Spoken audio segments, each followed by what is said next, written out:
আসসালামু আলাইকুম, welcome to Halkenstein tea with teachers পডকাস্টের আরও একটা পর্বে তোমাদের সবাইকে স্বাগতম।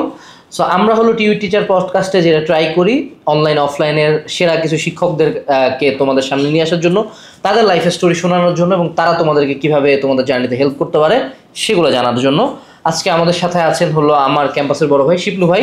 উনার বুয়েট ব্যাচ বলার আগে একটা পজ হয়ে একটু কমেন্টে জানাইতে হবে দুজন কাকে দেখে আসলে মনে হয় কি যে উনি বুয়েট কত ব্যাচ হইতে পারেন, এটা একটু কমেন্টে জানাতে হবে।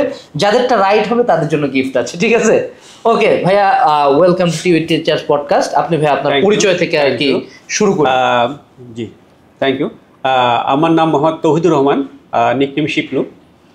আমি গ্র্যাজুয়েশন করছি বুয়েট থেকে। আমি 96 ব্যাচ বুয়েটের ট্রিপলি থেকে। আর আমার কলেজ ছিল নটরডেম কলেজ।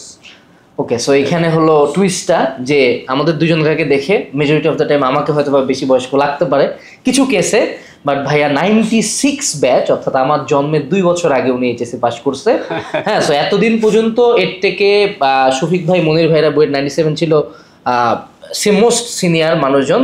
সো ভাইয়া আসার পরে এটা আরও এক ধাপ আগে গেল। সো আমরা আশা করতেছি ডে বাই ডে আরও আগাবে জিনিসটা। সো তোমরা আর কি এমন একজন মানুষকে পাচ্ছ যার এক্সপিরিয়েন্স 27+ ইয়ার্স। আচ্ছা যাও তো ভাইয়া, আমি প্রথম যে কোশ্চেনটা আপনাকে করতে চাই, আপনার এই যৌবনের রহস্য কি? আপনি আপনি কি ভ্যাম্পায়ার নাকি? সিক্রেট, এটা আসলে বলে গেলে সবাই জেনে যাবে, আমার তো মার্কেটটা নষ্ট হয়ে যাবে। না, অনেস্টলি মানে আপনি কিভাবে থাকেন, আসলে লাইফস্টাইলটা কি? আচ্ছা, লাইফস্টাইল হচ্ছে যে আমার মেইন ব্যাপার হচ্ছে যে আমি যদি আমার ভেতরে যদি ঠিক থাকে, আমি ভেতরে এখন ফ্রেশ, ভেতরে আমার এখন বয়স বাড়ে নাই, আসলে আমি সেরকম মনে করি নিজেকে। সো ওটার বাইরের স্পেশটা কেন হবে, কেন আবার ঠিক হবে? আর আরেকটা জিনিস বলি, আসলে এখানে রিলিজিয়াস ফ্যাক্টরটা কাজ করে। আসলে মানে আমি আসলে যদি আমার ফিজিক্স দেখে বোঝা যাচ্ছে না, বাট আমি কিন্তু একসময় খুব ভালো অ্যাথলেট করতাম।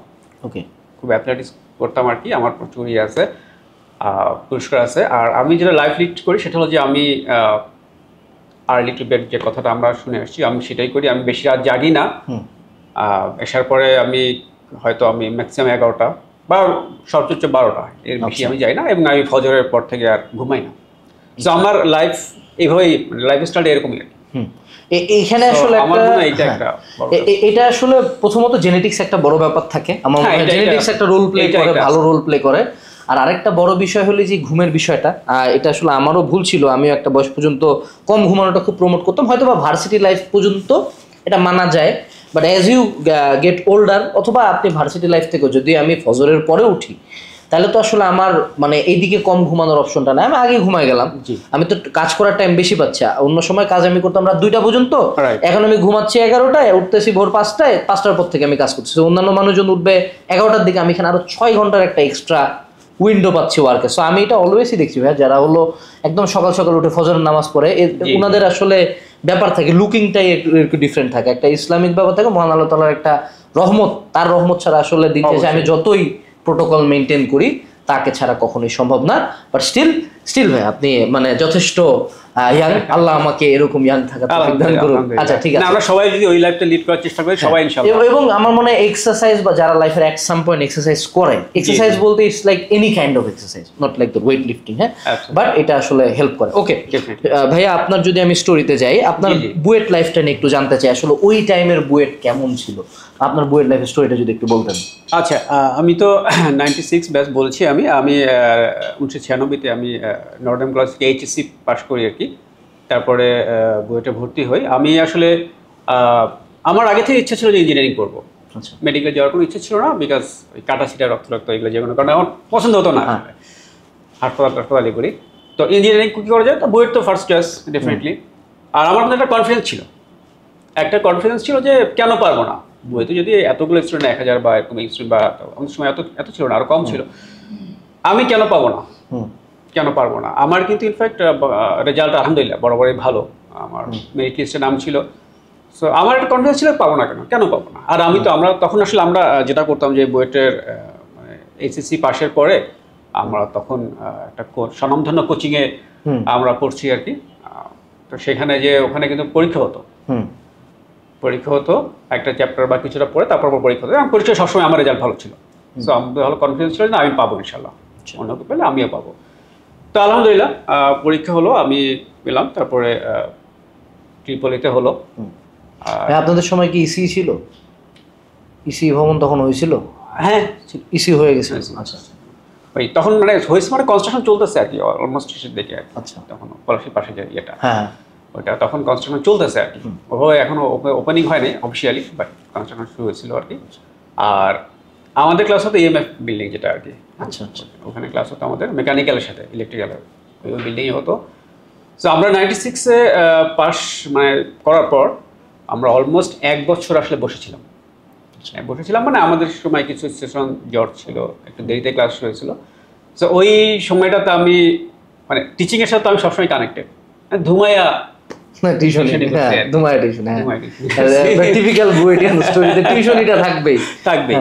থাকবেই। তো ওই আমার জার্নি শুরু টিচিংয়ের। ওই জার্নি না, তার আগে থেকে আসলে আমি যখন ইন্টার পাস করছি, ইন্টার ইভেন পড়ি, তখনও আমি আসলে ইন্টারমিডিয়েট ব্যাচ পড়াতাম। এবং আলহামদুলিল্লাহ যে আমার স্টুডেন্টরা তখনও আসলে বইয়ের চান্স পেয়েছে, মেডিকেল চান্স পেয়েছে, আমিও তখন স্টুডেন্ট। এখান থেকে আসলে যেটা নোটিসেবল যে এখন থেকে কত, এদিকে 4 এদিকে 9, প্রায় 30 ইয়ার্স আগেও, নিয়ার 30 ইয়ার্স আগেও বুয়েটিয়ানরা টিউশনিতেই আসলে এক্সেল করতো। এখনো এই ট্রেডিশন, তার ট্রেডিশন গোজ অন। টিউশন মার্কেটের লর্ড হলো বুয়েটিয়ানরা, ঠিক আছে? যেমন আমরা টিউশনি করাই, ঠিক তেমনি আবার আমরা পড়াশোনা বা ইনোভেশনের দিক থেকেও আমরা আগে। ওকে ভাইয়া, এখন যদি আমরা আপনার বুয়েট লাইফের পরবর্তী লাইফটাতে যাই, আপনি বুয়েটের পরবর্তীতে কি কি পার্সু করলেন আপনি নরমালি? টিপিক্যাল বুয়েটিয়ান তো চাই যে ও প্রথম যাবে বাইরে, আগে দৌড় দিবে বাইরে। আপনি কি কি করছেন? না, বাইরে আমি কখনোই আসলে যেতে চাইনি, বিভিন্ন কারণে হোক আমি যেতে চাইনি বা চেষ্টাও করিনি। আমি দেশেই থাকবো এরকম নিয়ত ছিল আর কি। তো আমি টিচিংটা তো চলছিল আমার, ওটা এখন পর্যন্ত চলছে। প্যারালালি আমি জবে ঢুকেছিলাম, আমি পেট্রো বাংলায় ঢুকেছিলাম। ওখানে আমি আসলে জবে খুব বেশি পরীক্ষা দিইনি। আমি যেটা আলহামদুলিল্লাহ, আমি যদি 5টা পরীক্ষা দিই, আমরা 3টা বা 4টাতেই আমার হয়ে গেছে। আচ্ছা, আলহামদুলিল্লাহ। সো আমি পেট্রো বাংলায় ওখানে ছিলাম, ওখানে 1 বছর ছিলাম আর 1 বছর ছিলাম। ওখানে আসলে কাজ টাজ তেমন খুব ছিল না, বেশি কিছু ছিল না, সরকারি জব। তো then I switch to telecommunication. আমি বাংলা লিঙ্কে জয়েন করি। বাংলা লিঙ্কে ছিলাম আমি একটা দীর্ঘদিন ছিলাম। তারপর ওখান থেকে এসে আমি রবিতে ইয়ে করি আর কি। বাট প্যারালালি কিন্তু আমার টিচিং চলছে। আচ্ছা ভাই, আপনার কর্পোরেট লাইফটা টোটাল কত ইয়ার্স নিয়ার অ্যাবাউট? এগুলো তো মানে একদম টপ নচ কর্পোরেট। 13 বছর। ওকে, সো 13 বছরের কর্পোরেট লাইফে আপনি গুড সাইড ব্যাড সাইড যদি একটু আমাদেরকে বলতেন। মানে ধরেন আপনি তো অনেক সিনিয়র, অনেক জুনিয়র মানুষজন আপনাকে দেখতেছে, সো তাদের মনে একটা কোশ্চেন থাকে যে আসলে should I go to corporate or should I go to like teaching or should I go outside? আপনি যেহেতু কর্পোরেট লাইনে অনেক দিন ছিলেন, সো আপনি এটা আসলে ক্যারিয়ার চয়েস করার পর আমার যেটা মনে হয় যে যেটাতে মানে নিজেকে কনফিডেন্ট মনে করে, তার সেই লাইনটা গেলে সে শাইন করার তার পসিবিলিটি বেশি। আচ্ছা, সে যদি মনে করে যে না টিচিংয়ে আমার কনফিডেন্স খুব বেশি আছে, আর তাহলে সে টিচিংয়ে আসতে পারে। আর যদি মনে করে না আমি চ্যালেঞ্জ নিতে পারি, মানে চ্যালেঞ্জ তো সব জায়গায় আছে, হ্যাঁ সব জায়গায় চ্যালেঞ্জ নিতে হবে, চ্যালেঞ্জ এটার কোনো অল্টারনেটিভ নাই, চ্যালেঞ্জ দিতেই হবে। সো সে যদি মনে করে না আমি কর্পোরেটে যেতে চাচ্ছি, ওইটা আমার ভালো লাগে, সেটি অন্যরকম লাইফ লিড করতে চাচ্ছি, সো তাহলে সে সেটা চুজ করতে পারে। That's absolutely up to him. But আপনার ক্ষেত্রে আপনি কি কর্পোরেটে বেশি গুড ফিল করছেন নাকি টিচিংয়ে? না, আমি আমার আসলে কি টিচিংটা আসলে আমার ওই বলবো আমার স্টুডেন্ট লাইফ থেকে আমি আমার প্যাশনে পরিণত হয়েছে আসলে। স্টিল ওইটা আমার প্যাশন। সো আমি যদিও কর্পোরেট লাইফ করেছি, বাট আমার মনটা কেন জানি পড়ে থাকতো এই দিকেই। এই দিকেই আমি যদিও অত সময় দিতে পারতাম না, তারপর আমি কানেক্টেড থাকতাম এবং ওইটা চালিয়ে যেতাম আর কি। হ্যাঁ, সো ফাইনালি আমি একটা লাইফে একটা পর্যায়ে গিয়ে হয় যে মনে হয় যে না আমি আসলে ওই যে নারীর টান যে বলা যায় আর কি, এটাকে আমার প্যাশন যেদিকে, ওইদিকে আমি ফাইনালি আমি ডিসাইড করলাম যে না আমি এখানে সুইচ করবো আসলে। এবং আই এম ভেরি কনফিডেন্ট যে না ইনশাল্লাহ এখানে আমার কিছু করতেই পারবো, আসলে হবেই আসলে। হ্যাঁ, এখানে আমি আসলে একটা জিনিস অ্যাড করবো, সেটা হলো আমি এখনো আসলে সিনিয়র হই নাই, পাশ করতে পারি নাই। জোকসাপার সো স্টিল আমার অনেক জুনিয়র ব্যাচও পাস করে গেছে আর কি। সো এটা শুধু বুয়েট না, এটা সকল ইঞ্জিনিয়ারদের উদ্দেশ্যে। আসলে ইঞ্জিনিয়ারদের লাইফটা খুব ভার্সেটাইল হবে। সেটা হলো আমরা we can be singers, we can be businessman, we can be teachers, we can be corporate employees, we can be researchers. মানে একজন ইঞ্জিনিয়ারের কাছে আসলে অসংখ্য অপশনস খোলা থাকে। আমি ইন্টারাপ্ট করি, সেটা হলো যে আমি আমার ক্যারিয়ার দেখেছি, যেহেতু আমি জব করেছি সব জায়গায়, আপনি যেভাবে বললেন ওটাই আসলে ব্যাপারটা আসলে ট্রু, অ্যাবসলিউটলি ট্রু। সব জায়গায় আসলে ইঞ্জিনিয়ারদের হ্যাঁ মানে ইঞ্জিনিয়ার যে কোনো অ্যাডমিনও দেখছি যে না যদি ইঞ্জিনিয়ার পায় ফার্স্ট চয়েস ওইটাকে প্রেফার করে ইভেন মানে নন টেকনিক্যাল যেগুলো অ্যাকাউন্টিং ওই সেকশনে আমি দেখছি ইঞ্জিনিয়ারদের প্রেফার করে ইঞ্জিনিয়ার এটা কিন্তু সত্যি কথা হ্যাঁ মানে এই সবকিছু অ্যাডাপ্ট করতে পারে তাদের এই যে প্রবলেম সলভিং ক্যাপাবিলিটি একজন ইঞ্জিনিয়ার মূলত প্রেফারেবল হয় কোনো বিশ্ববিদ্যালয়ের জন্য সে হলো অনেক প্রকার প্রবলেম সলভ করতে পারে বাট আমাদের তারিক আরাফাত স্যার উনি হলো বুয়েটের আমাদের এখন বিএমএ ডিপার্টমেন্ট চেয়ারম্যান উনি একটা কথা বলতো জানাস তুমি হলো যদি কুক হও হ্যাঁ যে তুমি রাঁধুনি হবা তুমি বেস্ট রাঁধুনিটা হও তুমি যদি বিজনেসম্যান হও তুমি তাহলে সবচেয়ে ভালো বিজনেসম্যানটা হওয়ার চেষ্টা করো অর্থাৎ এখানে আসলে বুয়েট থেকে অসংখ্য রকমের মানুষজন বের হয়েছে তোমার আইডিয়াও নেই যে বুয়েটের গ্র্যাজুয়েটদের ভার্সিটিলিটি কোন স্কেলে এটা অনেকে কল্পনা করতে আর আমাদের গায়ক আছে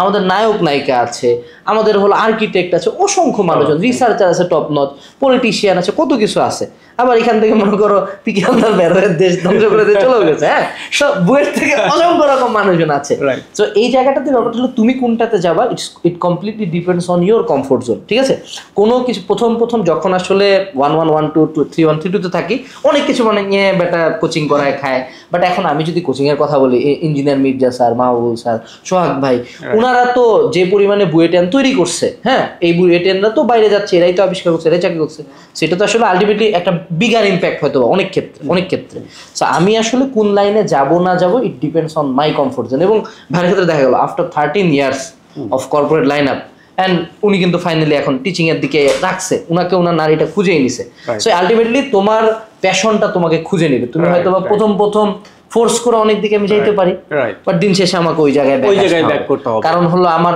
মানসিক শান্তির একটা ব্যাপার এখানে কমফোর্ট জোনটা তো আছে কমফোর্ট জোনের চেয়ে বড় তার প্যাশনটা এবং তার কনফিডেন্সটা হ্যাঁ সে কোনটাতে কনফিডেন্স মানে কমফোর্ট জোন বললে আসলে অন্যরকম হয়ে যায় যে কমফোর্ট জোন চলে যায় কমফোর্ট জোন ভাঙতে হয় ওটা ভাঙতে হয় সো এখানে প্যাশন এবং কনফিডেন্স এই দুটো আমরা কাজ করে আচ্ছা ভাই এখন যদি আমি একটু আপনার স্টোরিতে আসি আপনার একটু এইচএসসি লাইফ এবং অ্যাডমিশন লাইফ নিয়ে একটু বলেন আপনি কি করছেন না করছেন আমরা একটু জানতে চাই আচ্ছা এইচএসসি দিয়ে শুরু করুন এসএসসি দিয়ে শুরু করুন এইচএসসি দিয়ে শুরু আচ্ছা এইচএসসিতে তো বললাম যে আমি নরডমে পড়তাম নরডম কলেজে সো ওখানে তো ওখানে সবাই জানে আর কি নরডম কলেজে স্কেডিউলটা জানে সেই সকালে শুরু হয় আর বিকালে শেষ হয় তারপর সেশনাল মানে যেটাকে আমরা প্র্যাকটিক্যাল বলি আর কি সেশনাল বলে আর কি সো খুব হেক্টিক একটা স্কেডিউল তো আলহামদুলিল্লাহ আমি ওগুলো সবগুলোর সাথে অ্যাডাপ্ট করেছি চেষ্টা করেছি আর এরপরে যেটা হতো মানে আমি থাকতাম আসলে কলেজ থেকে অনেক দূরে আমি শেওড়াপাড়া থাকতাম আসলে আমি যেহেতু মফস্বল থেকে এসেছি তো ওখান থেকে যাতায়াত করতে আবার বাসায় ফিরতে আমার আসলে পড়ার সময় পেতাম না সো এটা একটা কারণ যে আমি আসলে সত্যি কথা বলতে যে অনেক কাছে আশ্চর্য লাগবে যে আমি কিন্তু এইচএসসিতে কোথাও কোনো পড়ি নেই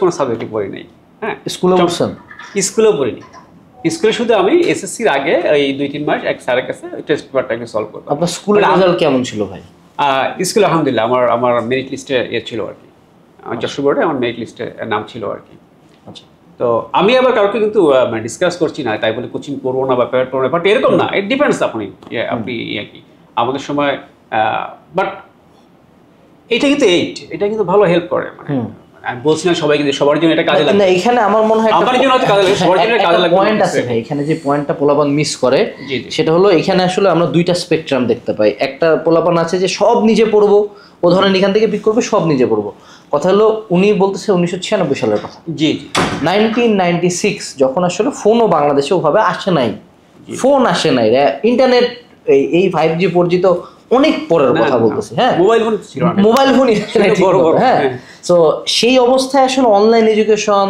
বা এই পরিমাণে যেমন যে এখন চাইলেই তুমি হাতের মুঠে অনেক কিছু পাচ্ছ ইউজ করবো না কেন বিষয়টা এরকম যে ভাই কারেন্ট আসছে গ্রামে কিন্তু না আমি হারকিন দিয়েই পড়বো এটা উচিত সো প্রাইভেট তুমি পড়তে পারো কিন্তু যেটা আবার আরেকটা স্পেকট্রাম আছে এরা যেটা করে সব শুধু বাইরের টিচারের কাছে পড়বো মানে টিচার না পড়াইলে আমি পড়বোই না এখন এটা মনে রাখতে হবে যে যদি উনি শুধু নিজে পড়ে বুয়েটে চান্স পেতে পারে তার মানে তুমি নিজে পড়ে অনেক কিছু করতে পারো কিন্তু তুমি যদি ভাবো যে তোমাকে যদি সেটা বুয়েটের ভিসি স্যারও তোমাকে বাসায় যে প্রাইভেট পড়ে বাসায় যায় পড়াইলো তাও তোমার বুয়েটে চান্স হবে না যদি না তুমি নিজে পড়ো এটা মনে রাখতে হবে তুমি 100টা কোচিং করতে পারো, 100টা অনলাইন কোর্স করতে পারো, তোমাকে একদম মানে বুয়েটের শুরুর যে টিচার উনি অনলাইনে পড়াইতে পারে, কিন্তু যতক্ষণ না নিজে সেলফ স্টাডি না হবে সারাদিন, অনেকে এরা যেটা প্রবলেম করে, ধরেন অনলাইনে ক্লাস করলো 2 ঘন্টা, ও ভাবছো 2 ঘন্টা পড়ছে, আর 2 ঘন্টা তুই তো পড়িস নাই, 2 ঘন্টা টিচার তোমাকে পড়াইছে, আমি তারপরে যদি 30 মিনিট নিয়ে বসি, দ্যাটস আমি 30 মিনিট, তুমি ব্রেন স্টর্মিংটা কতদূর করছো, হ্যাঁ দ্যাট দিন শেষে এটা ম্যাটার করে, দিন শেষে এটাই ম্যাটার করে। সো এইখান থেকে এই মেসেজটা তোমরা একটু নেওয়ার চেষ্টা করো যে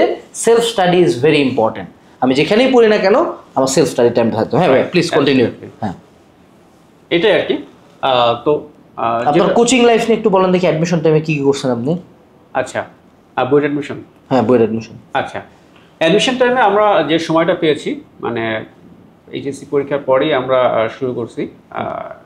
বললাম আমি একটা কোচিংয়ে ভর্তি হয়েছিলাম আর কি, বেশ তখনকার দিনের সবচেয়ে নামটা বলে দিই, সানরাইজ কোচিং সেন্টার, আমরা আছি ওটার সাথে, সানরাইজে ভর্তি হও, এই বছর থেকে নতুন করে যাত্রা শুরু করছে। হ্যাঁ ওই টাইমে অ্যাকচুয়ালি 1983 থেকে একটা যথেষ্ট মানে before Udvash there was sunrise, and আশা করা যায় যে সানরাইজ সে কামব্যাকটা দিবে আমার সাথে ইনশাআল্লাহ ইনশাআল্লাহ। হ্যাঁ জি ভাই, যাক আমরা সাফল্য কামনা করি।